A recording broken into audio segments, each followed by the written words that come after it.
Hey, it's Alex Radcliffe from Board Game Co., and this is To Back or Not to Back. We're going to be going through a bunch of crowdfunding campaigns today, although when I say a bunch, what I really mean is 5. We're going to be going through 5 campaigns. It is a short week. Crowdfunding is a little on the lighter side. We're seeing a bit of a, just a tiny, itty little bitty slump, but we'll be back to normal before you know it. But either way, let's go ahead and dive into those 5 campaigns. No updates, no adjacent, although we will start off with Cult of the Now. Cult of the Now is the segment where we go ahead and take a look at a currently available game, a game that you can get on Miniature Market right now, not sponsored by Miniature Market or anything, but you can get for $84, you can get our case, and you can get it without having to wait 4 years like the rest of us had to wait for this game. Although granted, we got extras, we got goodies, we got the joy and wonderness of just waiting and seeing if it would ever really show up.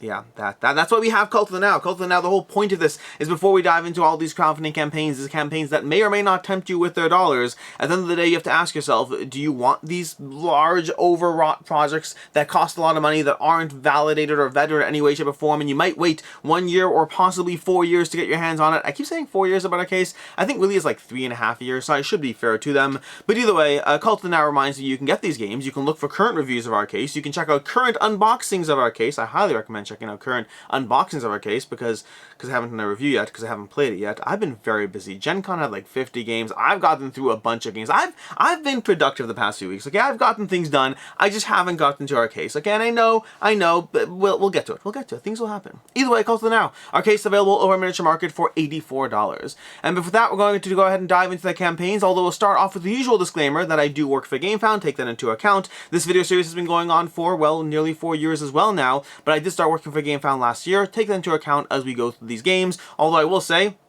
I don't think there are any Gamefound projects today. We do have an upcoming Gamefound project next week, but we have no Gamefound projects this week, and we're going to start with Marrakesh, Camels, and Nomads. Marrakesh, Camels, and Nomads is going to be a set of modular expansions and a solo mode for Marrakesh. Marrakesh is one of Queen Games' most expensive games, if not their most expensive game. Part of the Queen Games City Collection. It was like $200 for like the deluxe, and then there was the like special, and then there was the essentials. They have like 3 versions for Marrakesh, which is what Queen Games tends to do when they have a hit on their hands. And make no mistake, Marrakesh is a hit on their hands. This is Stefan Feld's newest game, maybe? I'm pretty sure Stefan Feld's newest game, except for maybe they had more recent ones that they announced. I don't know. Either way, this is one of Stefan Feld's newest games, and it's a well-rated game that a lot of people have loved. I've very much enjoyed it, although I have been meaning to dive back into it to get a few more plays under my belt so I can put out a proper review on the game, because right now all I can tell you is, hey, I played it twice and I enjoyed it.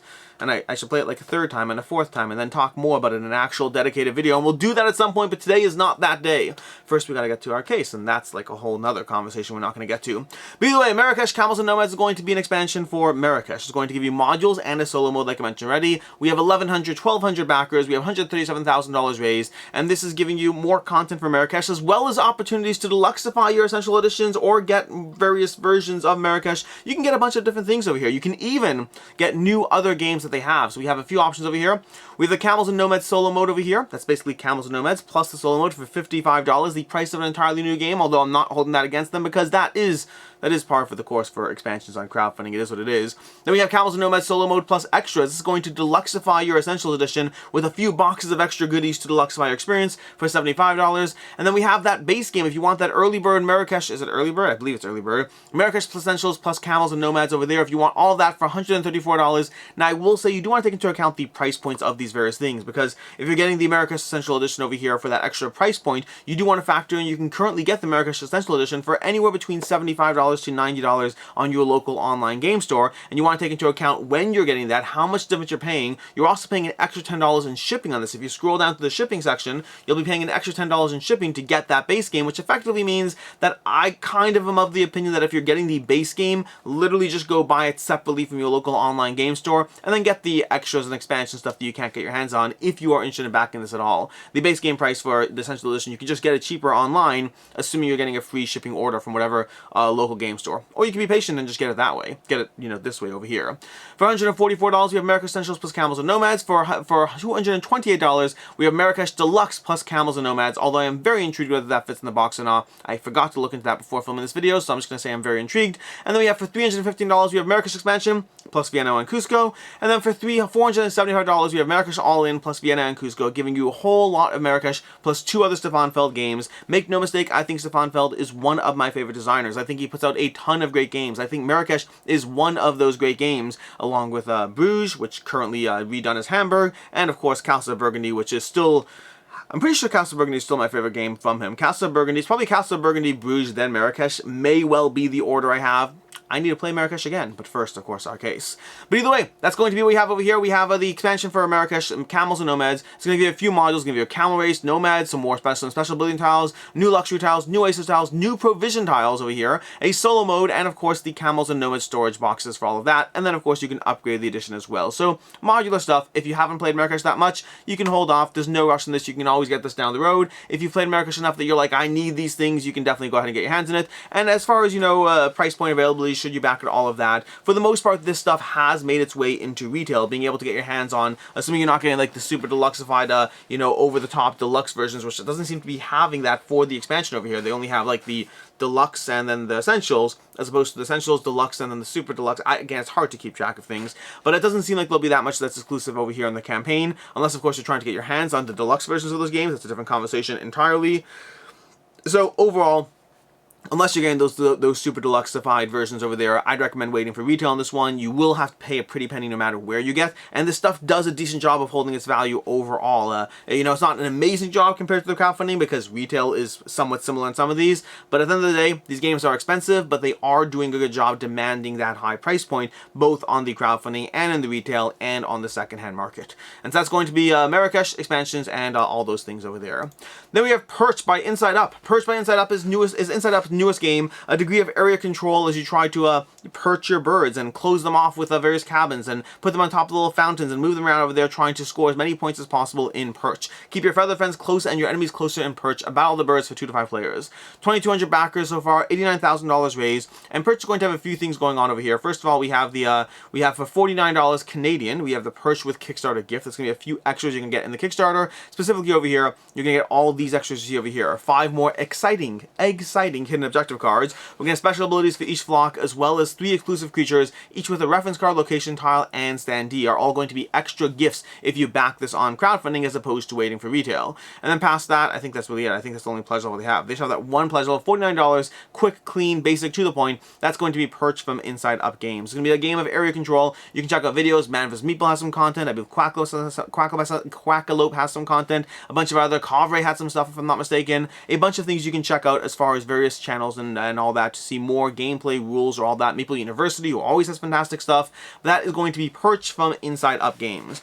As far as should you back it, should you not, will it hold its value? Short version is Inside Up's always been a tricky company to follow because they have their hits. Games like Earth that do tremendously well. Games like Summit that have done generally pretty well. But they've also had a lot of in-between games that have done fine. I'm inclined to believe that Perch is going to be in that fine category. I think that once you factor in the price of the Kickstarter, plus of course the price of shipping, I think you are getting some extras. That is the tricky part, but I am skeptical it'll hold this value on the secondhand market. More of their games don't than do. It's not a guarantee either way because again, they've had, like, Earth is not one I would have predicted would be the smash hit that it was. I thought Earth was a good game. I did not think it was the take the world by storm game, and it clearly has done so. So it's always hard to perfectly predict where things will lie, but going by their overall average on games, my expectation is that Perch is a game that you can probably safely wait to retail, can save yourself a few bucks, or alternatively, if you don't mind supporting the creator and paying a little bit extra, you will at least get those Kickstarter extra gifts, so those extra cards, extra content for the game. From there, we have Algomancy. Algomancy, which has me very intrigued over here. Algomancy is $183,000 raised, 2,000 backers. This seems to be the magical number today, you know, somewhere that, you know, 1,000, 2,000 backers in a range, $100,000 to $200,000 range. We'll see how that continues. I think the next two are honest. I think the next two are in that range, and the third one's a little bit lower. Either way, Algomancy over here. Did I say 5 campaigns? I meant 6 campaigns. We're getting a bonus campaign today. There's 6 campaigns to cover, not 5. So, get out your wallets, everybody. Algomancy, funded in 13 minutes. This is going to be a competitive card game with deep strategic gameplay, draft with other players out of the box, or create custom decks as you try to basically play through a game designed by a Magic the Gathering champion, no, popular MTG content creator. I threw the word champion in there. But designed by a PhD scientist and popular MTG content creator, Caleb Cannon, Caleb Gannon, who is known for his creative deck building, as well as Powered Synergy Cube over here. This is a game that's meant to be giving you that CCG feel, but out of the box. you can go ahead and construct your deck. So alternatively, you can simply draft cards with the other players and then build your deck. So effectively think of this as a closed MTG draft style format, but one where you don't have to buy new packs every 5 minutes to go ahead and support that addiction, because currently all your TCG money is going to Lorcana, which makes sense, and that is probably why I won't get our case played, because I'm playing too much Lorcana this week. I'm actually not playing that much Lorcana this week. I didn't want to wait in lines because, you know, Gen Con already had lines and I didn't need to do that again. So now I'm kind of being patient, but that's a bit of a mistake because it means I'm kind of operating with like starter decks and a 40 or so cards, which just isn't really the best way to start off with Lorcana. So I'm being patient. Maybe there'll be some stuff that shows up, or I can check eBay and pay obscene prices. If you want to know the thing that's going to hold its value this week, that's going to be Lorcana. Lorcana is the value pick of the week as far as things go. Anyways, moving back to Algomancy over here. Algomancy is going to give you that closed CCG feel as you draft cards, as you go ahead and try to figure out how to, well, build the best decks. I've gone through some of the videos on the page as far as the way these card systems, you know, work together, the ways you can play cards onto each other as viruses, the ways you can graft cards onto each other. It seems like a very intriguing system. The one thing that has me very nervous is there seems to be like a kind of open-ended system as far as how you attack each other in the game, where you have like a full-on 5 versus 5 going on, or if you buy the double pack, you can go up to 10 characters, all playing, attacking left and right with their neighbors, simultaneous selection as far as how they have that. That part has me a little bit worried. I say that as someone who has not played the game, but even if you can, you know, work out the simultaneous nature of it, I just don't love that diversification of focus. But again, I'm saying that biased by MTG, biased by Lorcana, biased by the card systems I've played, where I generally prefer these style of games head-to-head. That said, this game does support head-to-head, so even if you are nervous about that, like I am, and that nervousness is said without having played the system, but Algomancy looks intriguing. It definitely does appeal to the part of me that likes games like Magic the Gathering, but also likes to be able to afford my mortgage, so it does appeal to that part of me, with pledge levels for $69, I believe, over here for the base game, which is going to be giving you 635 cards. And from there, if you buy more stuff, you're effectively buying, like, you know, more cards to be able to, the constructed bundle over here, $120, going to support up to 10 players, and or give you more cards for deck building. So again, there's two ways to play the game. You can actually build out your decks, or you can simply draft things. If you're just building out a draft for 2 to 5 players, all you'll need is that $69 pledge over here. But if you are trying to play with more players, or actually build your decks, then you will benefit from having more cards in the constructed bundle, and you can go a little bit above that as well, getting more things there. As far as should you back or should you not will hold its value, very hard to say on these systems. More often than not, these card-based systems don't hold their value, more often than not. But here and there, some of them do stick. Some of them do show up and have great ratings, and people hunt them down. I think like every 2 years there's that new game that's going to, like, you know, appeal to the Magic the Gathering player, but without the cost of the Magic the Gathering cycles. There's always that game that's promised to be the next one that's hyped. We had Ashes, Rise of the Phoenix one. We have Codex real-time card game. We have Radlands. We have what are the bunch? We had a bunch these past 2 years as far as Evian was one. There have been a bunch of these systems that always come out on a regular basis, appealing to that Magic the Gathering player who doesn't want to spend money. I am part of that target demographic. I am certainly intrigued by Algomancy. The cards look good. I should say, it does seem like they are using art, just so you're informed, but from what I've seen, they are specifically using a data set that is primarily based on open source stuff, so do your own due diligence. I believe there's AI art involved, but I believe it's AI art with a degree of trying to focus on the ethics, but look into yourself just to determine what you're personally okay with as you go through this. But past that, yeah, I'm definitely the target audience for Algomancy, and I will patiently wait and see just how many people care about this the next time it launches on crowdfunding to see if it's something that I want to pick up and if it's something I will table and play. And again, as far as the hold its value, I'm skeptical it will, because more often than not these systems don't, but every so often one of them really lands, and then if the price goes up, then yeah, that'll hold its value just fine. From there, we have Spectral and Trailblazers expansion with 1,300 backers, $76,000 raised. This is coming to you from Bitewing Games, and it's bringing you two things. It's bringing you Spectral, a deduction game where you wander around the map and trying to find the curses and treasures in the game by paying attention to what your other players are doing and trying to read into their actions while taking your own little checking around the map as you go. And then you have the Trailblazers expansion for Sasquatch, which is a sort of cooperative expansion, but really cooperative with a hidden trader mechanism, which again, as someone who has not played the expansion, has me both intrigued and nervous, but again, having not played it. So let's go into those two game systems over here. Pledge levels are going to be a little bit all over the place, so I'm going to quickly scroll through them because there's a bunch of combinations. Although I find it interesting, there's not like a Spectral all-in. There's like all-ins. Well, let's go through it. So we have Sasquatch, $15 for the expansion over there. We have Trailblazers Travel Edition add-on for $25. We have the Spectral game for $45. We have Trailblazers Standard Edition plus add-ons for $49. We have Everything New, which means if you already have Trailblazers, this gives you Everything New, sort of, for the $59 over here, but it's a Standard Edition of everything new. Then we have the purely Trailblazers Deluxe everything over here. Deluxe Edition plus add-ons. This does not come with Sasquatch from what I can see. That's going to run you $79. Then we have everything new Deluxe. This is great. This gives you the Spectral. It gives you the Spectral Deluxe upgrade, and it gives you Spectral mini expansion, and it gives you Sasquatch. This is perfect if you've backed their previous stuff. It's not perfect if you just want everything new Spectral and you don't want anything for Trailblazers, then it's not perfect. And do we have a product that's perfectly everything with Trailblazers and nothing else? No, we still don't have that over there. So kind of they have different combinations of things, and of course you can build your own bundle. They have a lot of combinations of stuff, but they don't have like a Trailblazers all-in on its own or a Spectral all-in on its own. They have a lot of configurations that kind of lead up there, but are missing those two pledges, which I just found interesting. And again, you could build your own bundle, so it's not like you can't get them. I just found it interesting. Either way, over here we have Spectral over here. Spectral, as far as the game goes, is like I said already, you're going to be wandering around placing your workers. You have these pairs of workers of 1, 2, 3, and 4, and those are like the size workers. You're going to place them around different card locations, peeking at the card. They'll give you information about where treasures are located, as well as where curses are located. But meanwhile, the other players are also trying to do this in this hidden mansion, and so you're all trying to kind of piecing together information bit by bit as you play. But then you can boot out other players by sending a higher force of workers out, pushing them around, so there's a degree of reading into others' actions, of bluffing, of deciphering. So just basically deduction on the shared map. Looks very intriguing. Again, haven't played it, but definitely looks intriguing as a system. And then we have Sasquatch, which should be somewhere over here. Sasquatch might be lower down. Oh, and then of course the Deluxe Upgrade Kit. Let's show you that. Deluxe Upgrade Kit is going to give you Glass Dome curses and treasures, which are going to improve your premiumness. It gives you 4 neoprene mats, and it gives you a base box that fits inside the upgrade box.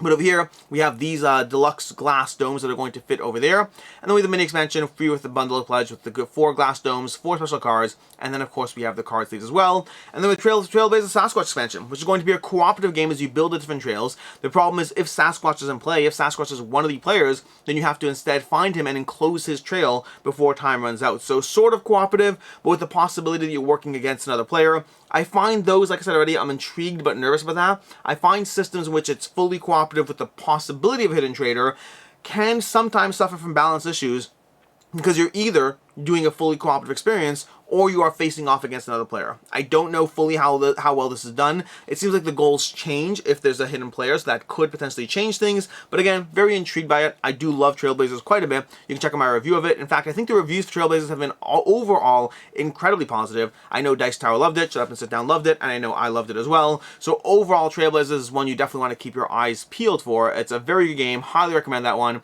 But I am certainly nervous and intrigued and interested in the Sasquatch expansion.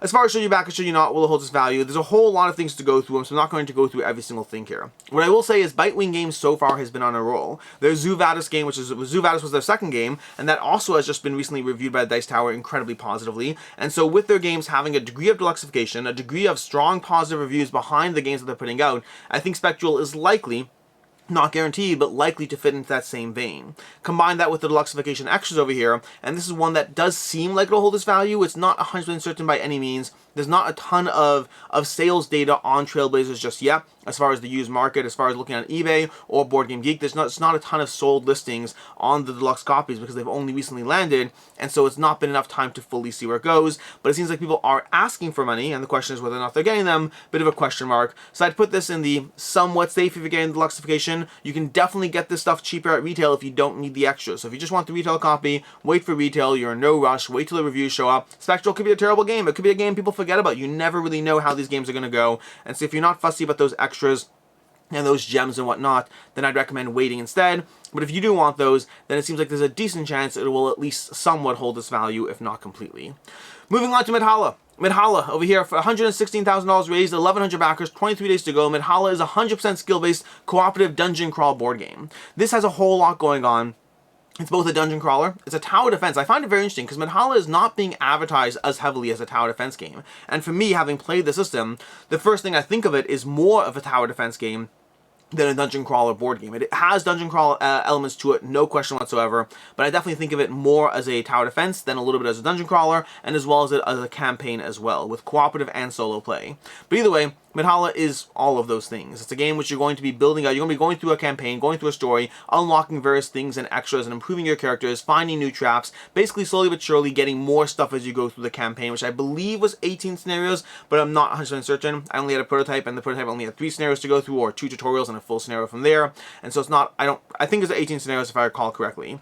But either way, you're going to be facing off against increasingly stronger monsters as you level up your characters, as you get more gear, as you get permanent campaign unlocks to try to survive throughout the story and the adventure. Meanwhile, you have, I think there's 5 heroes to choose from, but there's also an expansion as well, and there's been stretch goals, so I think there's 4 heroes in the base box, there's plus a stretch goal already unlocked, and then there's the expansion characters, so there's a whole bunch of content and characters you can select from, and you can be wandering around the board, engaging in a degree of deterministic combat as you take actions to try to take down the enemies, being mindful of the enemies that are showing up, being mindful of their special abilities, being mindful of what traps, weapons, and actions work against which combination of enemies as you team up, as you pair up, as you try to take them down. So there's a lot of deterministic combat going on here.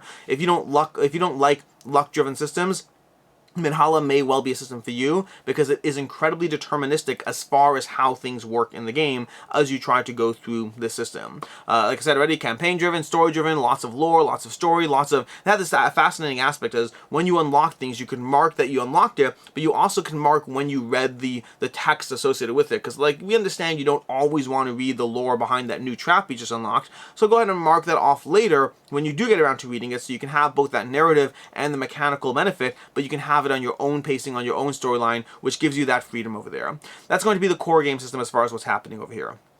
We have 87 euro for the Warriors Pledge. We have 108 euro for the Champions Pledge, which includes the, over here, the Fenrir expansion, which includes content for 1 to 5 players, 2 new heroes, 4 new classes. That's going to be on the Epic Saga of Referral campaign, plus another 15 hours of gameplay in the game. And the core game is going to give you around 30 hours, the Epic Saga of Harkon, and then all of that over there. And then, like I said already, they already have a 5th character unlocked by stretch goals. So those are going to be the main options over here as far as what you get. We have the Fenrir expansion over here, 29 euro, the add-on exclusive with double-sided neoprene mats for 35 euro, all of those things over there. There is an MSRP for the game which is listed, but they don't currently have any retail plans for the game, although that obviously can change depending how popular things are, how things go, and all of that.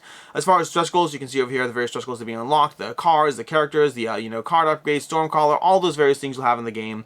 And that brings us to the should you back it, should you not, although let's talk about shipping first, because shipping is going to be a factor over here as well, because shipping is not cheap, coming in at, and again, it's not a small box game, I'm not faulting them, but we have 25 euro or 27 euro for the Hero Champion Pledge being added on to that already price point of 108 euro as you go through this, which is the whole should you back or should you not over here, because this is a game that's not going to have I shouldn't say not, it is less likely to have a wide retail availability. It's doing well, but it's not necessarily doing well enough to be the kind of game where you're like, hey, let's put that 100+ euro game onto our store shelves as quickly because of how much demand there is for it. So I do think it will show up in some retail stores, those who back the Kickstarter.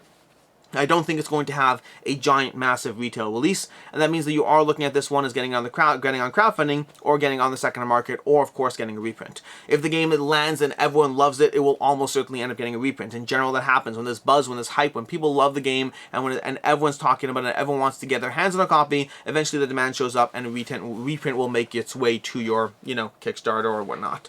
But past that, and then of course you can get it there. Past that, your options are this campaign in the secondhand market, and the problem is coming in at a 108 euro price point with 25 euros for the shipping alone means you're looking at this as a $150 to $160 game before you even get any expansion content, which just makes this an expensive game for what you're looking at. It puts it into that price point where you're starting to look at games like Frosthaven, like Massive Darkness, like, Oathsworn, all of those price ranges. And of course, it's going to fall somewhere in the middle depending on what pledge level or thing you're getting. But you can get Oathsworn for less than the price of this game. The base copy, standee only, but then again, Midhalla is a standee game as well. So apples to apples. The price point is the biggest thing that has me skeptical on the should you back or should you not. I just think that this game is unique enough that it'll have an appeal, it'll have demand, it'll have backers, but I am skeptical that this is going to be fetching you $150 back or $160, $170, depending on what you're getting for the game, if it's a game that's not for you. So the should you back it on this, I'm skeptical it'll hold this value, but of course I could be wrong.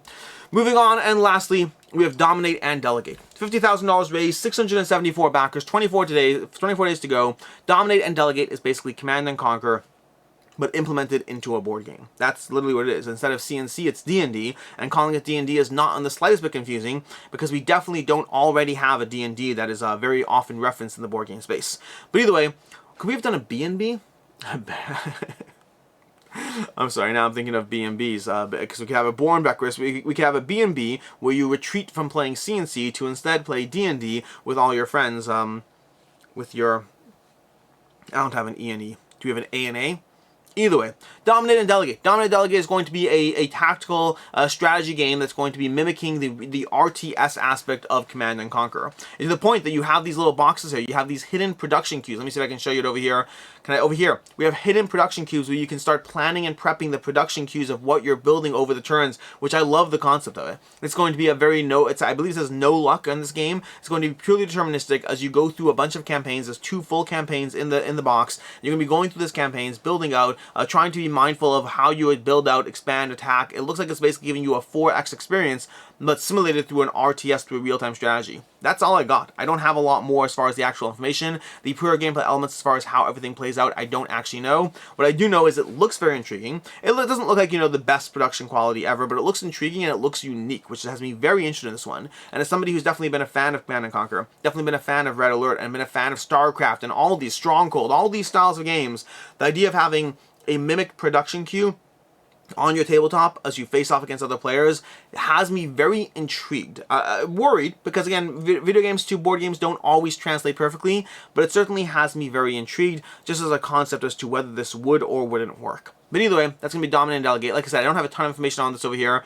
Price point on this is going to be a straight €79. It was €73 if you got the early bird, but otherwise, aside from that, it's going to be €79, plus, of course, shipping to get your hands on the game. And as far as the should you back it, should you not, will it hold its value? It's a giant question mark. The game is not cheap, but nor is it expensive, considering that you're getting, 60 hours of campaign. Was it 40 hours? I think they said 60 hours. A 60-hour campaign, a 60-hour 4X campaign over here. So you're getting a lot of content from the system relative to that price point, but again, still not cheap. And once you factor in shipping as well, it's, not as expensive as Midhalla, which you just talked about, but it's, less appeal as well. This kind of a game is more focused in the general, and what it's trying to do is trying to mimic Command and Conquer on your table, which isn't something I've really seen done before. I mean, inherently that is a 4X genre to a degree, but this is like really trying to nail that, including those hidden production queues, which I find so fascinating. I'm very intrigued by the system, but ultimately I don't really know how it'll play out. Now, I will say, as far as the why back now, best price over here, back now to get direct savings, commit to the final recipe, it's savings of €26 over here. Once you do the math on that savings,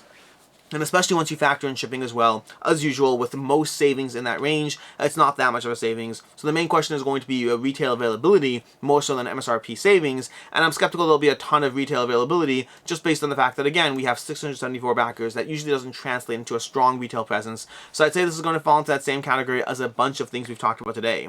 I'm skeptical this will hold its value. It might. It is unique, and it's very different, and especially if it's well rated, this is going to be a game that's going to be hard to track down a copy, and it's very unique, and that does work in its favor. So there certainly are caveats that could make this one that holds its value, but I'm still overall skeptical that it will. It's just these games tend to have a harder time holding the value, and I just think that'll fall into that same category. But if you do want to get your hands on it, this may well be your best or only opportunity to do so without hunting down one of those, I mean, it's going to be more than 674 by the time they're done sending it out. It might be 1,500 or even 2,000 if things go really well, but that's still not the easiest to track down those copies down the road. So skeptical holds its value, but may well be your best opportunity to get your hands on it. And that is everything we have for this week. Like I said already, a very short week. Instead of 5 campaigns, though, we did have 6, so there is a bonus campaign there. And as far as next week I'll point out 2 of the various things that will be popping up. We're going to have Peacemakers over here. Peacemakers Horrors of War from Snowdell Design, going to be launching on Gamefound very shortly with 3,800 followers. This is a reprint of Peacemakers, Dawn of Peacemakers. I think it was called Dawn of Peacemakers last time. They've taken that game, they've re-implemented it, they've tweaked a whole bunch of things using all their knowledge of game design that they've picked up since then, and giving it a better treatment than it got last time. Last time it was already a game people liked, but there were issues with rules, there were issues with this or that. They basically took the game and they're keeping the same core, but they're making it significantly better, hopefully. And then over on Kickstarter, we have Dungeon Cart coming to you from Brotherwise Games. Dungeon Cart giving you a tabletop kart racing experience in the world of Boss Monster, launching very shortly, basically tomorrow. You can go ahead and check that out as well over on Kickstarter. And I forgot because I did this out of order. We are going to talk about our picks of the week. Picks of the week in general are going to have 2 things. We're going to have the game that is my personal interest pick of the week, and then we're going to have the game that I think is most likely to hold its value. And to that end, my personal interest pick of the week is going to be Spectral and Trailblazers expansion over here. I love Trailblazers. I'm intrigued but nervous on the Sasquatch expansion, but I am intrigued by Spectral as well. I like deduction games sometimes, if done right, and so I'm very intrigued as to whether this one will or won't work for me. Will it have that mental double thing? Are you reading into your opponent's actions? Is there true deduction and interaction at play? I don't know until I play it, but I'm definitely very interested by Spectral. And as far as the game that is most likely to hold its value, There's none that are a great pick this week as far as ones that are good to hold the value, but I will say Marrakesh likely falls in that category, especially if you're looking at the deluxe editions, which are otherwise hard to get your hands on until the next crowdfunding campaign. So those ones, as expensive as they are, the value pick of the week is not the best bang for your buck. The value pick of the week is the one that it makes the most sense to get it on crowdfunding if you're looking to get it at all. And that's everything we have. That's going to be our upcoming campaigns, our picks of the week, our actual campaigns, the whole two-back and not-to-back shebang, all of that. Until next time, I'm Alex Radcliffe from Board Game Co. I hope you enjoyed this video, and as always, I hope you have a good one.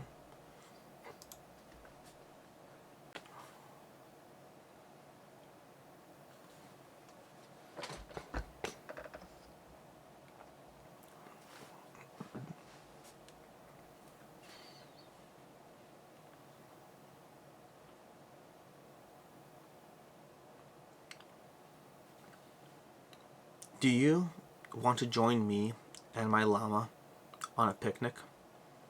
Alpaca lunch.